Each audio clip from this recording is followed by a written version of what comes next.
Prologue. Facing trauma. One does not have to be a combat soldier or visit a refugee camp in Syria or the Congo to encounter trauma. Trauma happens to us, our friends, our families, and our neighbors. Research by the Centers for Disease Control and Prevention has shown that 1 in 5 Americans was sexually molested as a child. 1 in 4 was beaten by a parent to the point of a mark being left on their body, and 1 in 3 couples engages in physical violence. A quarter of us grew up with alcoholic relatives, and 1 out of 8 witnessed their mother being beaten or hit. 1. As human beings, we belong to an extremely resilient species. Since time immemorial, we have rebounded from our relentless wars, countless disasters, both natural and man-made, and the violence and betrayal in our own lives. But traumatic experiences do leave traces, whether on a large scale, on our histories and cultures, or close to home, on our families, with dark secrets being imperceptibly passed down through generations. They also leave traces on our minds and emotions, on our capacity for joy and intimacy, and even on our biology and immune systems. Trauma affects not only those who are directly exposed to it, but also those around them. Soldiers returning home from combat may frighten their families with their rages and emotional absence. The wives of men who suffer from PTSD tend to become depressed, and the children of depressed mothers are at risk of growing up insecure and anxious. Having been exposed to family violence as a child often makes it difficult to establish stable, trusting relationships as an adult. Trauma, by definition, is unbearable and intolerable. Most rape victims, combat soldiers, and children who have been molested become so upset when they think about what they experienced that they try to push it out of their minds, trying to act as if nothing happened, and move on. It takes tremendous energy to keep functioning while carrying the memory of terror and the shame of utter weakness and vulnerability. While we all want to move beyond trauma, the part of our brain that is devoted to ensuring our survival, deep below our rational brain, is not very good at denial. Long after a traumatic experience is over, it may be reactivated at the slightest hint of danger and mobilize disturbed brain circuits and secrete massive amounts of stress hormones. This precipitates unpleasant emotions, intense physical sensations, and impulsive and aggressive actions. These post-traumatic reactions feel incomprehensible and overwhelming. Feeling out of control, survivors of trauma often begin to fear that they are damaged to the core and beyond redemption. The first time I remember being drawn to study medicine was at a summer camp when I was about 14 years old. My cousin Michael kept me up all night explaining the intricacies of how kidneys work, how they secrete the body's waste materials and then reabsorb the chemicals that keep the system in balance. I was riveted by his account of the miraculous way the body functions. Later, during every stage of my medical training, whether I was studying surgery, cardiology, or pediatrics, it was obvious to me that the key to healing was understanding how the human organism works. When I began my psychiatry rotation, however, I was struck by the contrast between the incredible complexity of the mind and the ways that we human beings are connected and attached to one another, and how little psychiatrists knew about the origins of the problems they were treating. Would it be possible one day to know as much about brains, minds, and love as we do about the other systems that make up our organism? We are obviously still years from attaining that sort of detailed understanding, but the birth of 3 new branches of science has led to an explosion of knowledge about the effects of psychological trauma, abuse, and neglect. Those new disciplines are neuroscience, the study of how the brain supports mental processes; developmental psychopathology, the study of the impact of adverse experiences on the development of mind and brain; and interpersonal neurobiology, the study of how our behavior influences the emotions, biology, and mindsets of those around us. Research from these new disciplines has revealed that trauma produces actual physiological changes, including a recalibration of the brain's alarm system, an increase in stress hormone activity, and alterations in the system that filters relevant information from irrelevant. We now know that trauma compromises the brain area that communicates the physical, embodied feeling of being alive. These changes explain why traumatized individuals become hypervigilant to threat at the expense of spontaneously engaging in their day-to-day lives. They also help us understand why traumatized people so often keep repeating the same problems and have such trouble learning from experience. We now know that their behaviors are not the result of moral failings or signs of lack of willpower or bad character. They are caused by actual changes in the brain. This vast increase in our knowledge about the basic processes that underlie trauma has also opened up new possibilities to palliate or even reverse the damage. We can now develop methods and experiences that utilize the brain's own natural neuroplasticity to help survivors feel fully alive in the present and move on with their lives. There are fundamentally three avenues. 1. Top-down, by talking, connecting with others and allowing ourselves to know and understand what is going on with us, while processing the memories of the trauma. 2. By taking medicines that shut down inappropriate alarm reactions, or by utilizing other technologies that change the way the brain organizes information. And 3. Bottom-up, by allowing the body to have experiences that deeply and viscerally contradict the helplessness, rage, or collapse that result from trauma. Which one of these is best for any particular survivor is an empirical question. Most people I have worked with require a combination. This has been my life's work. In this effort, I have been supported by my colleagues and students at the Trauma Center, which I founded 30 years ago. Together we have treated thousands of traumatized children and adults, victims of child abuse, natural disasters, wars, accidents, and human trafficking, people who have suffered assaults by intimates and strangers. We have a long tradition of discussing all our patients in great depth at weekly treatment team meetings and carefully tracking how well different forms of treatment work for particular individuals. Our principal mission has always been to take care of the children and adults who have come to us for treatment. But from the very beginning, we also have dedicated ourselves to conducting research to explore the effects of traumatic stress on different populations and to determine what treatments work for whom. We have been supported by research grants from the National Institute of Mental Health, the National Center for Complementary and Alternative Medicine, the Centers for Disease Control, and a number of private foundations to study the efficacy of many different forms of treatment, from medications to talking, yoga, EMDR, theater, and neurofeedback. The challenge is, how can people gain control over the residues of past trauma and return to being masters of their own ship? Talking, understanding, and human connections help, and drugs can dampen hyperactive alarm systems. But we will also see that the imprints from the past can be transformed by having physical experiences that directly contradict the helplessness, rage, and collapse that are part of trauma, and thereby regaining self-mastery. I have no preferred treatment modality, as no single approach fits everybody, but I practice all the forms of treatment that I discuss in this book. Each one of them can produce profound changes, depending on the nature of the particular problem and the makeup of the individual person. I wrote this book to serve as both a guide and an invitation to dedicate ourselves to facing the reality of trauma, to explore how best to treat it, and to commit ourselves, as a society, to using every means we have to prevent it. Part 1. The Rediscovery of Trauma. Chapter 1. Lessons from Vietnam Veterans. I became what I am today at the age of 12, on a frigid overcast day in the winter of 1975. That was a long time ago. But it's wrong what they say about the past. Looking back now, I realize I have been peeking into that deserted alley for the last 26 years. Khaled Hosseini, the kite runner. Some people's lives seem to flow in a narrative. Mine had many stops and starts. That's what trauma does. It interrupts the plot, it just happens, and then life goes on. No one prepares you for it. Jessica Stern, Denial. A Memoir of Terror. Tuesday after the 4th of July weekend, 1978, was my first day as a staff psychiatrist at the Boston Veterans Administration Clinic. As I was hanging a reproduction of my favorite Bruegel painting, The Blind Leading the Blind, on the wall of my new office, I heard a commotion in the reception area down the hall. A moment later, a large, disheveled man in a stained three-piece suit, carrying a copy of Soldier of Fortune magazine under his arm, burst through my door. He was so agitated and so clearly hungover that I wondered how I could possibly help this hulking man. I asked him to take a seat and tell me what I could do for him. His name was Tom. 10 years earlier, he had been in the Marines doing his service in Vietnam.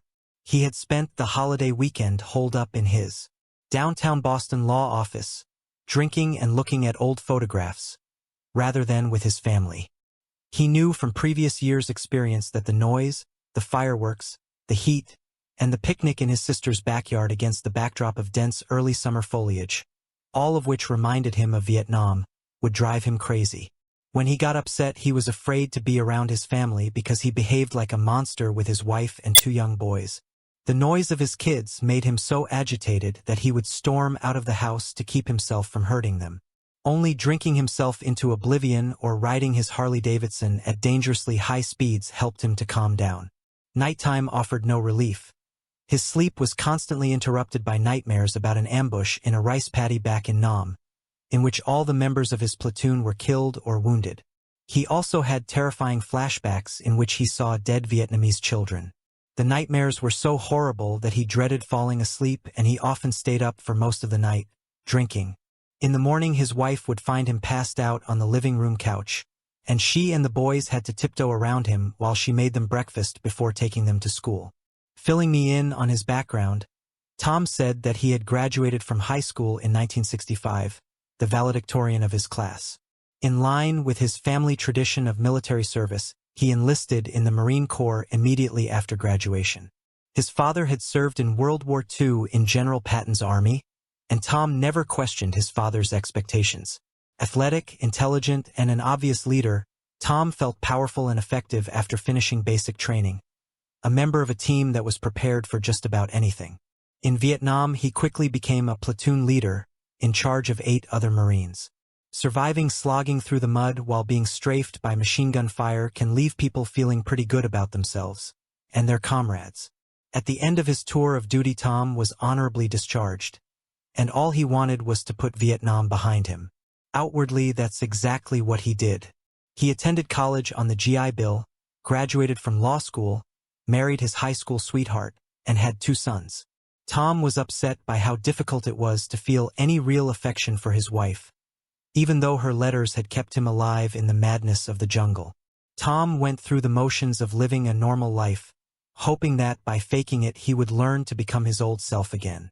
He now had a thriving law practice and a picture-perfect family, but he sensed he wasn't normal. He felt dead inside. Although Tom was the first veteran I had ever encountered on a professional basis, many aspects of his story were familiar to me. I grew up in post-war Holland, playing in bombed-out buildings, the son of a man who had been such an outspoken opponent of the Nazis that he had been sent to an internment camp. My father never talked about his war experiences, but he was given to outbursts of explosive rage that stunned me as a little boy. How could the man I heard quietly going down the stairs every morning to pray and read the Bible while the rest of the family slept have such a terrifying temper? How could someone whose life was devoted to the pursuit of social justice be so filled with anger? I witnessed the same puzzling behavior in my uncle, who had been captured by the Japanese in the Dutch East Indies, now Indonesia, and sent as a slave laborer to Burma, where he worked on the famous bridge over the River Kwai. He also rarely mentioned the war, and he, too, often erupted into uncontrollable rages. As I listened to Tom, I wondered if my uncle and my father had had nightmares and flashbacks. If they, too, had felt disconnected from their loved ones and unable to find any real pleasure in their lives. Somewhere in the back of my mind there must also have been my memories of my frightened, and often frightening mother, whose own childhood trauma was sometimes alluded to and, I now believe, was frequently reenacted. She had the unnerving habit of fainting when I asked her what her life was like as a little girl and then blaming me for making her so upset. Reassured by my obvious interest, Tom settled down to tell me just how scared and confused he was. He was afraid that he was becoming just like his father, who was always angry and rarely talked with his children, except to compare them unfavorably with his comrades who had lost their lives around Christmas 1944, during the Battle of the Bulge. As the session was drawing to a close, I did what doctors typically do. I focused on the one part of Tom's story that I thought I understood, his nightmares. As a medical student, I had worked in a sleep laboratory, observing people's sleep/dream cycles, and had assisted in writing some articles about nightmares. I had also participated in some early research on the beneficial effects of the psychoactive drugs that were just coming into use in the 1970s. So, while I lacked a true grasp of the scope of Tom's problems, the nightmares were something I could relate to, and as an enthusiastic believer in better living through chemistry, I prescribed a drug that we had found to be effective in reducing the incidence and severity of nightmares. I scheduled Tom for a follow-up visit 2 weeks later. When he returned for his appointment, I eagerly asked Tom how the medicines had worked. He told me he hadn't taken any of the pills, Trying to conceal my irritation, I asked him why. I realized that if I take the pills and the nightmares go away, he replied, I will have abandoned my friends, and their deaths will have been in vain. I need to be a living memorial to my friends who died in Vietnam. I was stunned. Tom's loyalty to the dead was keeping him from living his own life, just as his father's devotion to his friends had kept him from living. Both father's and son's experiences on the battlefield had rendered the rest of their lives irrelevant. How had that happened, and what could we do about it? That morning I realized I would probably spend the rest of my professional life trying to unravel the mysteries of trauma. How do horrific experiences cause people to become hopelessly stuck in the past? What happens in people's minds and brains that keeps them frozen, trapped in a place they desperately wish to escape? Why did this man's war not come to an end in February 1969, when his parents embraced him at Boston's Logan International Airport after his long flight back from Da Nang? Tom's need to live out his life as a memorial to his comrades taught me that he was suffering from a condition much more complex than simply having bad memories or damaged brain chemistry, or altered fear circuits in the brain. Before the ambush in the rice paddy, Tom had been a devoted and loyal friend, someone who enjoyed life, with many interests and pleasures. In one terrifying moment, trauma had transformed everything. During my time at the VA, I got to know many men who responded similarly. Faced with even minor frustrations, our veterans often flew instantly into extreme rages. The public areas of the clinic were pockmarked with the impacts of their fists on the drywall, and security was kept constantly busy protecting claims agents and receptionists from enraged veterans. Of course, their behavior scared us, but I also was intrigued. At home, my wife and I were coping with similar problems in our toddlers, who regularly threw temper tantrums when told to eat their spinach or to put on warm socks. Why was it, then, that I was utterly unconcerned about my kids' immature behavior but deeply worried by what was going on with the vets? Aside from their size, of course, which gave them the potential to inflict much more harm than my two-footers at home. The reason was that I felt perfectly confident that, with proper care, my kids would gradually learn to deal with frustrations and disappointments, but I was skeptical that I would be able to help my veterans reacquire the skills of self-control and self-regulation that they had lost in the war. Unfortunately, nothing in my psychiatric training had prepared me to deal with any of the challenges that Tom and his fellow veterans presented. I went down to the medical library to look for books on war neurosis, shell shock, battle fatigue, or any other term or diagnosis I could think of that might shed light on my patients. To my surprise, the library at the VA didn't have a single book about any of these conditions. 5 years after the last American soldier left Vietnam, the issue of wartime trauma was still not on anybody's agenda. Finally, in the Countway Library at Harvard Medical School, I discovered The Traumatic Neuroses of War, which had been published in 1941 by a psychiatrist named Abram Kardner. It described Kardner's observations of World War I veterans and had been released in anticipation of the flood of shell-shock soldiers expected to be casualties of World War II. Kardner reported the same phenomena I was seeing. After the war, his patients were overtaken by a sense of futility. They became withdrawn and detached, even if they had functioned well before. What Kardner called traumatic neuroses, today we call post-traumatic stress disorder, PTSD. Kardner noted that sufferers from traumatic neuroses develop a chronic vigilance for and sensitivity to threat. His summation especially caught my eye. The nucleus of the neurosis is a physioneurosis. In other words, post-traumatic stress isn't all in one's head, as some people supposed, but has a physiological basis. Kardner understood even then that the symptoms have their origin in the entire body's response to the original trauma. Kardner's description corroborated my own observations, which was reassuring, but it provided me with little guidance on how to help the veterans. The lack of literature on the topic was a handicap, but my great teacher, Elvin Semrad, had taught us to be skeptical about textbooks. We had only one real textbook, he said, our patients. We should trust only what we could learn from them, and from our own experience. This sounds so simple, but even as Semrad pushed us to rely upon self-knowledge, he also warned us how difficult that process really is, since human beings are experts in wishful thinking and obscuring the truth. I remember him saying, "The greatest sources of our suffering are the lies we tell ourselves. Working at the VA, I soon discovered how excruciating it can be to face reality.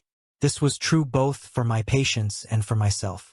We don't really want to know what soldiers go through in combat. We do not really want to know how many children are being molested and abused in our own society, or how many couples, almost a third as it turns out, engage in violence at some point during their relationship. We want to think of families as safe havens in a heartless world, and of our own country as populated by enlightened, civilized people. We prefer to believe that cruelty occurs only in faraway places like Darfur or the Congo. It is hard enough for observers to bear witness to pain. Is it any wonder, then, that the traumatized individuals themselves cannot tolerate remembering it, and that they often resort to using drugs, alcohol, or self-mutilation to block out their unbearable knowledge? Tom and his fellow veterans became my first teachers in my quest to understand how lives are shattered by overwhelming experiences, and in figuring out how to enable them to feel fully alive again. Trauma and the loss of self. The first study I did at the VA started with systematically asking veterans what had happened to them in Vietnam. I wanted to know what had pushed them over the brink, and why some had broken down as a result of that experience while others had been able to go on with their lives. Point 3. Most of the men I interviewed had gone to war feeling well prepared, drawn close by the rigors of basic training and the shared danger. They exchanged pictures of their families and girlfriends.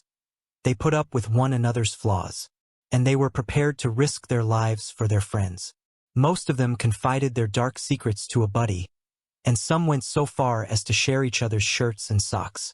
Many of the men had friendships similar to Tom's with Alex. Tom met Alex, an Italian guy from Malden, Massachusetts, on his first day in country, and they instantly became close friends. They drove their Jeep together, listened to the same music, and read each other's letters from home. They got drunk together and chased the same Vietnamese bar girls. After about 3 months in country, Tom led his squad on a foot patrol through a rice paddy just before sunset. Suddenly, a hail of gunfire spurted from the green wall of the surrounding jungle, hitting the men around him one by one. Tom told me how he had looked on in helpless horror as all the members of his platoon were killed or wounded in a matter of seconds. He would never get one image out of his mind: the back of Alex's head as he lay face down in the rice paddy, his feet in the air. Tom wept as he recalled, "He was the only real friend I ever had." Afterward, at night, Tom continued to hear the screams of his men, and to see their bodies falling into the water. Any sounds, smells, or images that reminded him of the ambush, like the popping of firecrackers on the 4th of July, made him feel just as paralyzed, terrified, and enraged as he had the day the helicopter evacuated him from the rice paddy. Maybe even worse for Tom than the recurrent flashbacks of the ambush was the memory of what happened afterward. I could easily imagine how Tom's rage about his friend's death had led to the calamity that followed. It took him months of dealing with his paralyzing shame before he could tell me about it. Since time immemorial, veterans, like Achilles in Homer's Iliad, have responded to the death of their comrades with unspeakable acts of revenge. The day after the ambush, Tom went into a frenzy to a neighboring village, killing children, shooting an innocent farmer, and raping a Vietnamese woman. After that, it became truly impossible for him to go home again in any meaningful way. How can you face your sweetheart and tell her that you brutally raped a woman just like her? Or watch your son take his first step when you are reminded of the child you murdered? Tom experienced the death of Alex as if part of himself had been forever destroyed, the part that was good and honorable and trustworthy. Trauma, whether it is the result of something done to you or something you yourself have done, almost always makes it difficult to engage in intimate relationships. After you have experienced something so unspeakable, how do you learn to trust yourself or anyone else again? Or, conversely, how can you surrender to an intimate relationship after you have been brutally violated?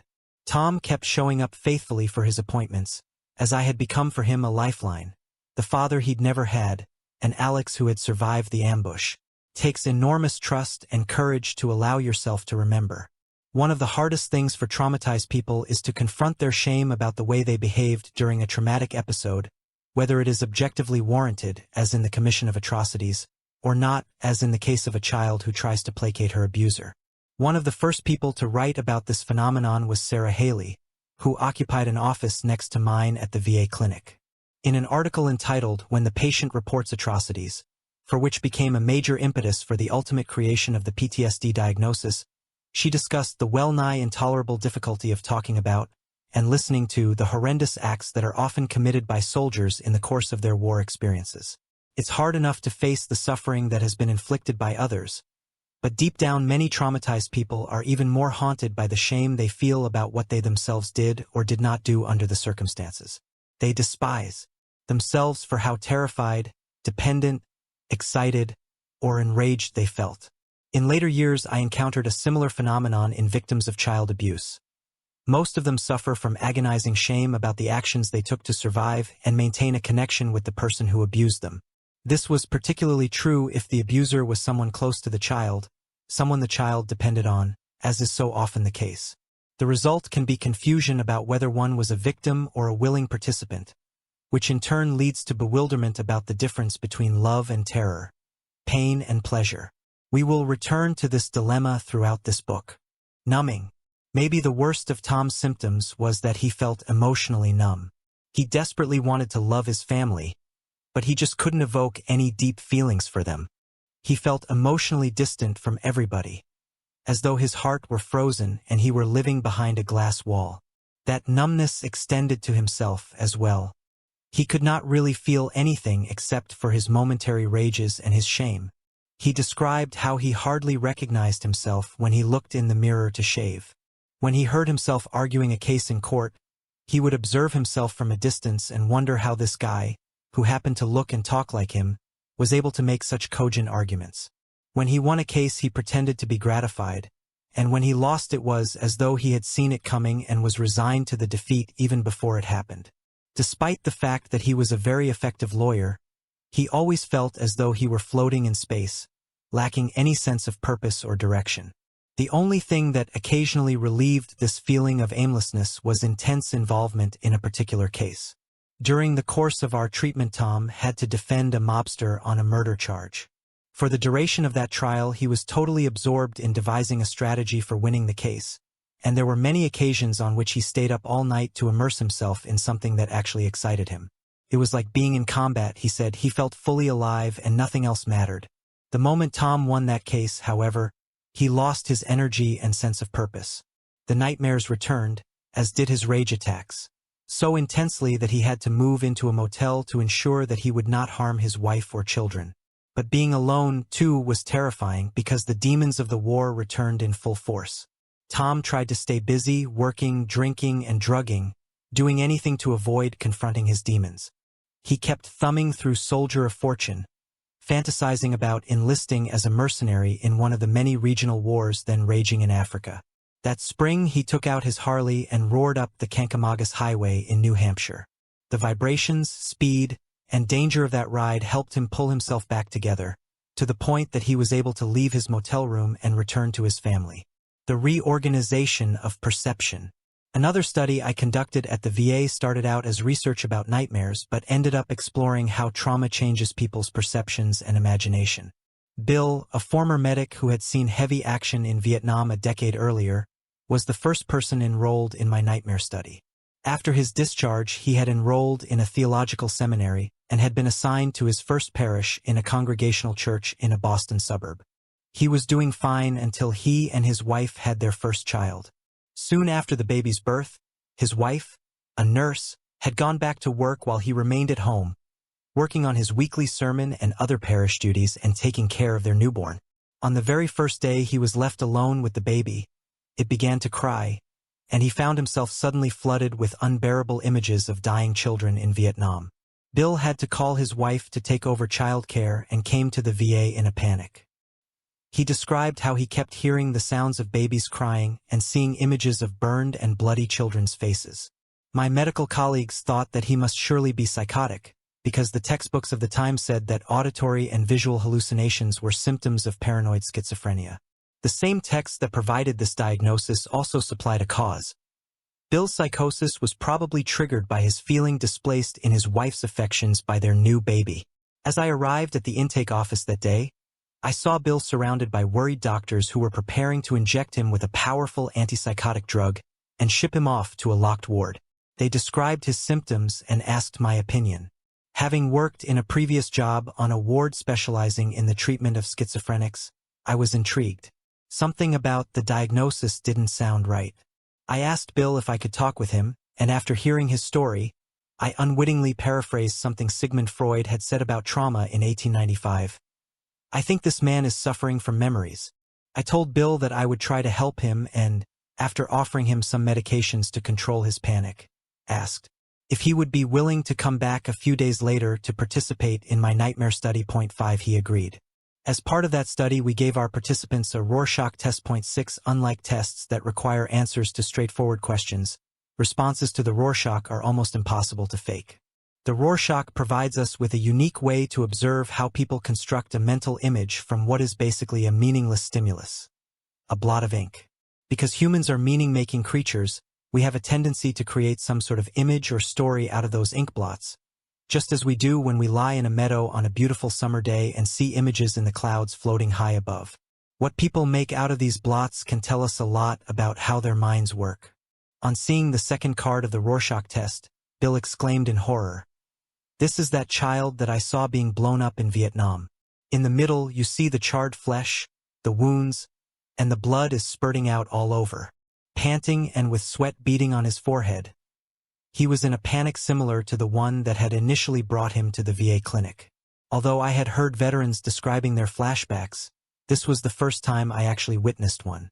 In that very moment in my office, Bill was obviously seeing the same images, smelling the same smells, and feeling the same physical sensations he had felt during the original event. 10 years after helplessly holding a dying baby in his arms, Bill was reliving the trauma in response to an ink blot.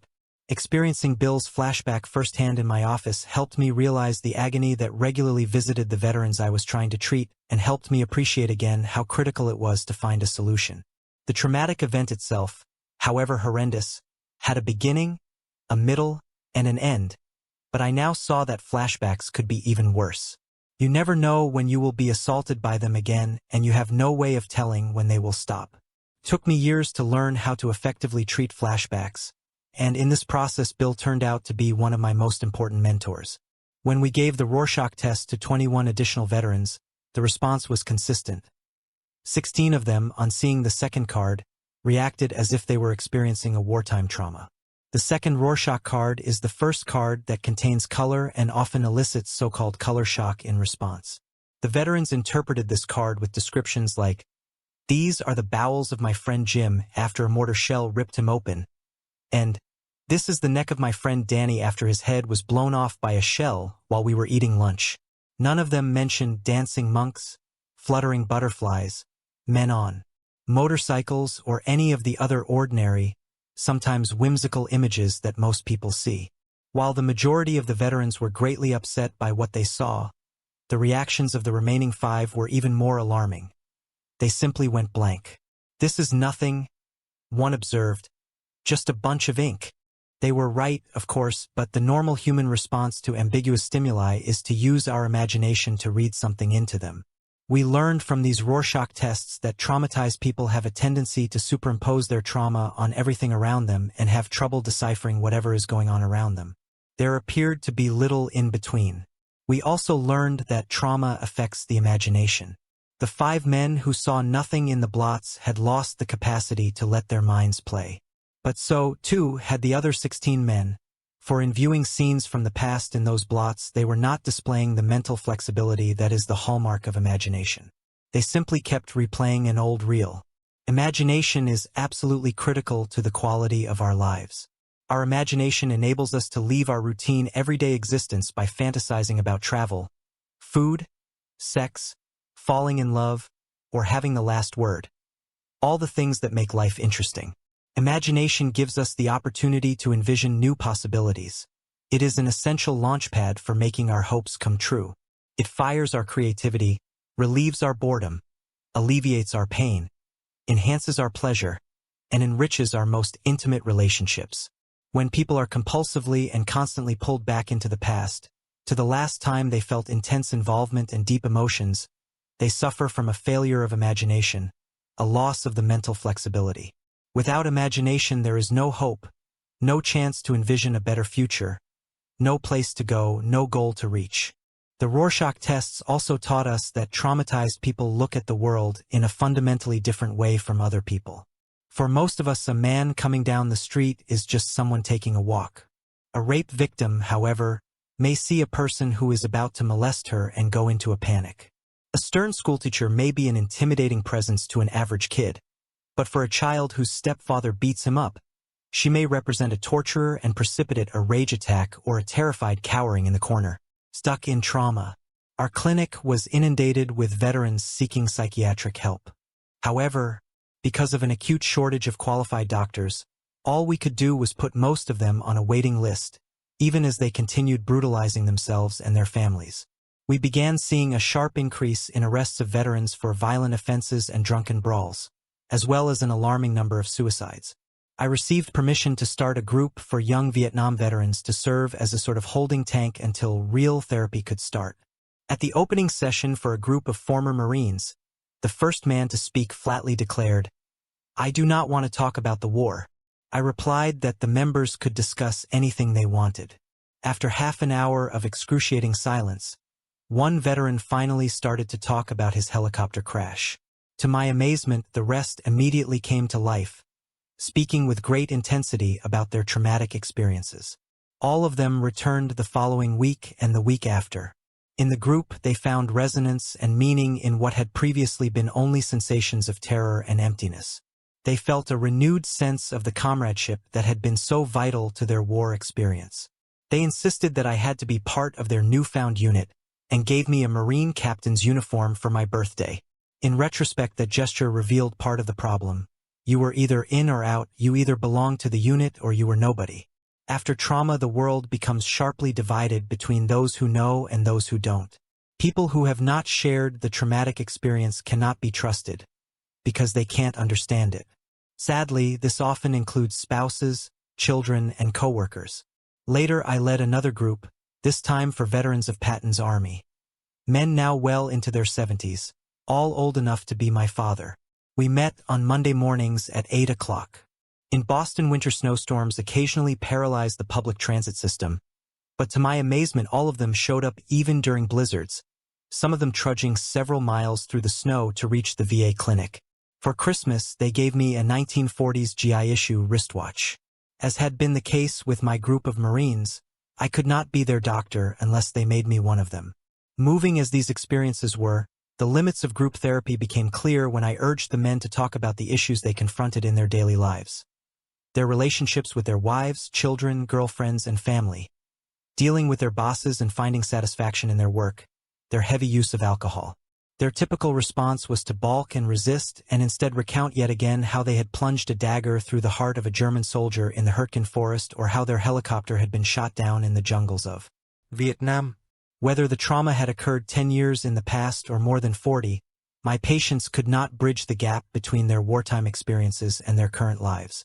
Somehow, the very event that caused them so much pain had also become their sole source of meaning. They felt fully alive only when they were revisiting their traumatic past. Diagnosing post-traumatic stress. In those early days at the VA, we labeled our veterans with all sorts of diagnoses: alcoholism, substance abuse, depression, mood disorder, even schizophrenia. And we tried every treatment in our textbooks. But for all our efforts, it became clear that we were actually accomplishing very little. The powerful drugs we prescribed often left the men in such a fog that they could barely function. When we encouraged them to talk about the precise details of a traumatic event, we often inadvertently triggered a full-blown flashback, rather than helping them resolve the issue. Many of them dropped out of treatment because we were not only failing to help, but also sometimes making things worse. A turning point arrived in 1980, when a group of Vietnam veterans, aided by the New York psychoanalysts Haim Shatan and Robert J. Lifton, successfully lobbied the American Psychiatric Association to create a new diagnosis, post-traumatic stress disorder, PTSD, which described a cluster of symptoms that was common, to a greater or lesser extent, to all of our veterans. Systematically identifying the symptoms and grouping them together into a disorder finally gave a name to the suffering of people who were overwhelmed by horror and helplessness. With the conceptual framework of PTSD in place, the stage was set for a radical change in our understanding of our patients. This eventually led to an explosion of research and attempts at finding effective treatments. Inspired by the possibilities presented by this new diagnosis, I proposed a study on the biology of traumatic memories to the VA. Did the memories of those suffering from PTSD differ from those of others? For most people, the memory of an unpleasant event eventually fades or is transformed into something more benign. But most of our patients were unable to make their past into a story that happened long ago. 7. The opening line of the grant rejection read, "It has never been shown that PTSD is relevant to the mission of the Veterans Administration." Since then, of course, the mission of the VA has become organized around the diagnosis of PTSD and brain injury, and considerable resources are dedicated to applying evidence-based treatments to traumatized war veterans. But at the time things were different, and unwilling to keep working in an organization whose view of reality was so at odds with my own, I handed in my resignation. In 1982, I took a position at the Massachusetts Mental Health Center, the Harvard teaching hospital where I had trained to become a psychiatrist. My new responsibility was to teach a fledgling area of study: psychopharmacology, the administration of drugs to alleviate mental illness. In my new job, I was confronted on an almost daily basis with issues I thought I had left behind at the VA. My experience with combat veterans had so sensitized me to the impact of trauma that I now listened with a very different ear when depressed and anxious patients told me stories of molestation and family violence. I was particularly struck by how many female patients spoke of being sexually abused as children. This was puzzling, as the standard textbook of psychiatry at the time stated that incest was extremely rare in the United States, occurring about once in every million women. 8. Given that there were then only about 100 million women living in the United States, I wondered how 47, almost half of them, had found their way to my office in the basement of the hospital. Furthermore, the textbook said, "There is little agreement about the role of father-daughter incest as a source of serious subsequent psychopathology." My patients with incest histories were hardly free of subsequent psychopathology. They were profoundly depressed, confused, and often engaged in bizarrely self-harmful behaviors, such as cutting themselves with razor blades.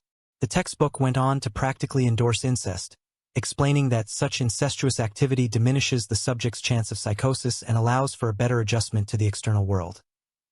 9. In fact, as it turned out, incest had devastating effects on women's well-being. In many ways, these patients were not so different from the veterans I had just left behind at the VA. They also had nightmares and flashbacks. They also alternated between occasional bouts of explosive rage and long periods of being emotionally shut down. Most of them had great difficulty getting along with other people and had trouble maintaining meaningful relationships. As we now know, war is not the only calamity that leaves human lives in ruins. While about a quarter of the soldiers who serve in war zones are expected to develop serious post-traumatic problems, 10. The majority of Americans experience a violent crime at some time during their lives, and more accurate reporting has revealed that 12 million women in the United States have been victims of rape.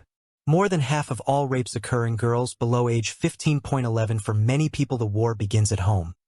Each year, about 3 million children in the United States are reported as victims of child abuse and neglect. 1 million of these cases are serious and credible enough to force local child protective services or the courts to take action. 12. In other words, for every soldier who serves in a war zone abroad, there are 10 children who are endangered in their own homes. This is particularly tragic, since it is very difficult for growing children to recover when the source of terror and pain is not enemy combatants but their own caretakers. A new understanding. In the 3 decades since I met Tom, we have learned an enormous amount not only about the impact and manifestations of trauma, but also about ways to help traumatized people find their way back.